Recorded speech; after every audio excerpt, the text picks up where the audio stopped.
My son, Evan, was only 7 when it happened. He was the kind of kid who'd laugh so hard at a joke he couldn't even finish retelling it. He'd giggle at clouds shaped like dragons, chuckle at the sight of ants marching in line, and collapse into fits of laughter when our dog tried to chase its own tail. Laughter was his language, and it used to be mine too. But that weekend visit to my parents' house? It changed everything. I hadn't seen them in over 2 years, not since I stopped sending money after they accidentally used my college savings to help my sister Lexi get liposuction and veneers. They called it a misunderstanding. I called it betrayal. Still, when Lexi reached out to say our mom's health was declining, I swallowed my grudge and brought Evan for a weekend visit. I should have trusted my gut. I should have remembered what they were capable of. Please subscribe to our channel and tell us in comments from, where are you watching this video? The first red flag was when we arrived. Lexi opened the door with a smirk, took one look at Evan's mismatched socks and messy curls, and said, "Wow, raising a clown, huh?" I laughed it off. Evan didn't. At dinner, my dad barely looked up from his plate. "Kid can't sit still," he muttered, just like his mother. All noise, no value. Evan had been laughing at the gravy boat. It looked like a mini spaceship to him. But after that comment, he shrank into silence. It got worse the next morning. I woke up to the sound of screaming Evan's voice, sharp and panicked. I rushed downstairs barefoot, heart in my throat. He was on the kitchen floor, holding his mouth, blood dripping between his fingers. Lexi stood above him, arms folded like she'd just cleaned a stain off her carpet. "He wouldn't shut up," she said flatly. I told him 3 times. Then he screamed in my ear. I tapped him. His tooth was probably loose anyway. I couldn't even speak. My legs shook as I picked Evan up. His front tooth was cracked at the root, dangling like a thread. He was sobbing not just from pain, but confusion, betrayal. My mom came around the corner, holding her coffee, sipping casually. "Lexi's got a short fuse, that's all. Don't raise loudmouth if you want peace in someone else's house." Someone else's house. That's how she framed it, like we were intruders. When I told her I was taking Evan to the ER, she shrugged. "It's just a baby tooth." My dad, from the recliner, chimed in without turning his head. "He's useless, like his mother. Always has been." I was shaking. My purse was on the counter. I grabbed it, picked Evan up, and left without another word. We drove straight to urgent care. His mouth was swollen. The doctor said the tooth had fractured down to the root and would need to be pulled. Evan kept whispering, "Did I do something bad?" I held his hand and said, "No, sweetheart. You were just being happy." That night, I sat on my couch staring at nothing while Evan slept on my chest with gauze between his gums. I thought about how many years I'd spent hoping my family would change, how many times I told myself I was overreacting. I thought about Lexi's smirk, my mother's shrug, my father's slur. And something inside me snapped, not just with anger but with clarity. They didn't just hate me. They hated that Evan was me too. So I decided to take the one thing they valued more than love, more than family, more than anything else. Control. It was time to take that from them, piece by piece, while smiling. And they wouldn't even see it coming. 2 weeks after the incident, Evan stopped laughing. Not a single giggle. Not when I slipped on his Lego and pretended to fall dramatically. Not when our dog did her signature spin dance. He just stared, quiet, afraid. My son, the boy whose laughter used to fill rooms, was mute from trauma. And that's when I knew this wasn't about getting even anymore. It was about saving what was left of him. So I did something I'd never done before. I visited my parents' house alone. Lexi opened the door with her usual smugness. "Well, look who came crawling back." I smiled gently. "Just wanted to talk." She stepped aside, amused. My parents were in the kitchen, Dad watching a rerun of his retirement speech on his tablet, and Mom microwaving something and humming. "Nice of you to show," Dad muttered without turning. I didn't sit. I stood still in their kitchen, the same one where Evan had been attacked, and said, "You all crossed a line. I'm not here to fight. I'm here to say goodbye." Mom raised a brow. "Oh, one of your dramatic monologues. Spare us. Lexi sipped her soda, feet up. So, are you cutting us off again? Boo-hoo. No, I said, calm. I'm cutting myself off. Entirely. Dad laughed, a cold bark. You say that every year. I nodded. Right. But this year, I have a reason you'll finally care about. That got their attention. They assumed it was money. It always was. But it wasn't. I pulled out the papers from my bag and placed them on the table, 3 notarized copies. What's this? My mom snapped, flipping one open. Power of attorney revocation, I said quietly. Bank signature authority removed, emergency contact removed, medical proxy revoked, all gone. You can't speak for me. You'll never speak for Evan, ever again. You ungrateful little, Dad growled. But I wasn't done. I've also filed a restraining order. You won't be allowed within 500 feet of my son. You can't, Lexi scoffed. I turned to her. Oh, and you. You broke his tooth. That was assault on a minor. That's a joke, she sneered.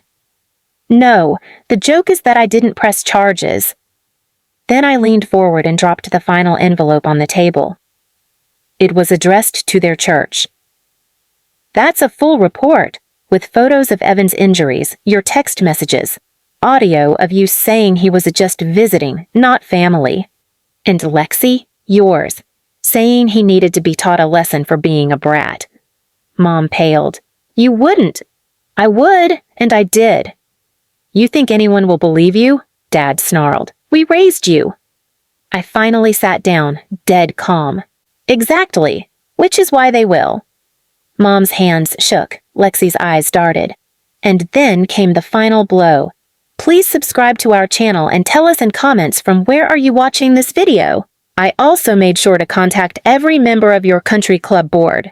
You know, the one that just gave you that legacy award for exemplary community parenting. They'll receive the same report, by courier. You spiteful, Lexi hissed. But I didn't flinch. You didn't just humiliate my child. You convinced him his joy was a flaw. You cracked his tooth. But worse, you cracked something deeper. So I'm cracking everything you built, the fake image, the perfect family act, your hollow pride, all of it. I stood up. Oh, and your portraits in the church lobby? Already being removed. Turns out public shaming of children doesn't look great next to stained glass. You'll regret this, Dad shouted after me. But I smiled as I opened the door. No, I'll heal from this. The fallout started 3 days later. Their church issued a formal statement condemning their behavior and stripped their honorary memberships. Their longtime friends, the book club crowd, and real estate peers started unfollowing them online. Invitations dried up. Then came the real punch. Dad's prestigious mentoring board rescinded his community figure role. Turns out no one wanted a child-shaming retiree teaching leadership to teens. Lexi lost her job 3 weeks later. Apparently, word of a possible lawsuit reached her firm not from me, but from a family friend who saw the photos and made noise. Turns out corporations don't want to be associated with bullies who knock kids' teeth out. And me? I didn't gloat. I didn't post about it. I didn't even tell Evan. I just signed him up for a new art class. The instructor was gentle, fun. Evan was shy the first week, but the 3rd week, he smiled. The 4th week, he laughed at his own clay dinosaur. And the 5th week? He told a joke so loud the whole class laughed with him. That night, as I tucked him in, he whispered, I'm not bad, right? I kissed his forehead. You're joy, baby. That's what you are. But inside me, I wasn't done yet. They had taken so much from him. Now it was time to take from them something they never gave me. Dignity, peace, and control. And I knew exactly how. The first time my mother called me after everything exploded, she didn't ask how Evan was. She didn't ask how I was. She asked if I really had to go that far. I let it go to voicemail. Her voice trembled not from guilt but from embarrassment. The type of fear people feel when their reputation slips through their fingers like dry sand. That's all she ever valued. Reputation. Lexi tried next. Just talk to me, she begged. "You're taking it too far. I lost my job. I had to sell my car." I didn't respond. They wanted forgiveness when they'd never shown a flicker of it toward a 6-year-old child who laughed too loudly. But here's the thing about people like my family. They only notice absence when it becomes inconvenient. So I gave them exactly what they couldn't handle. Not rage, not attention. Silence. Months passed. Evan began smiling more. He started sleeping through the night again. He won most imaginative in his new art class, and for the first time since the corner incident, he let himself giggle in public. Meanwhile, my parents? They were unraveling. Slowly. Publicly. But never dramatically enough to be noticed in the news. Just enough to feel the shift. The loss of power. Of status. Of illusion. But that wasn't the revenge. Not yet. My revenge began on a foggy Wednesday morning in November, the day I submitted the final set of forms that would make it permanent. I had found something. A small but legal loophole.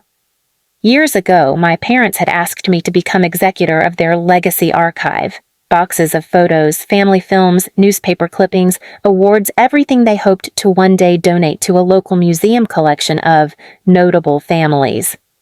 They'd spent years curating it. Dozens of labeled VHS tapes, color-coded photo albums. My mom called it the Legacy Vault. They believed it proved they were a model American family.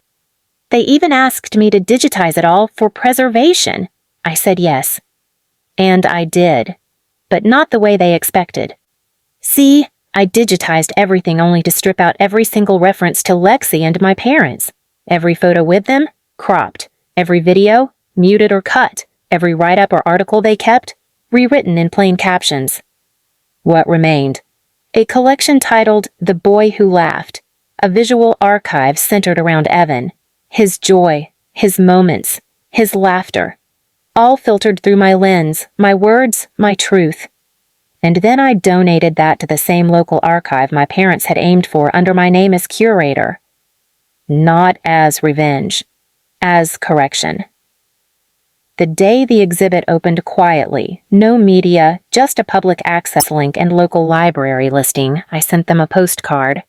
No message, just a screenshot of the exhibit title.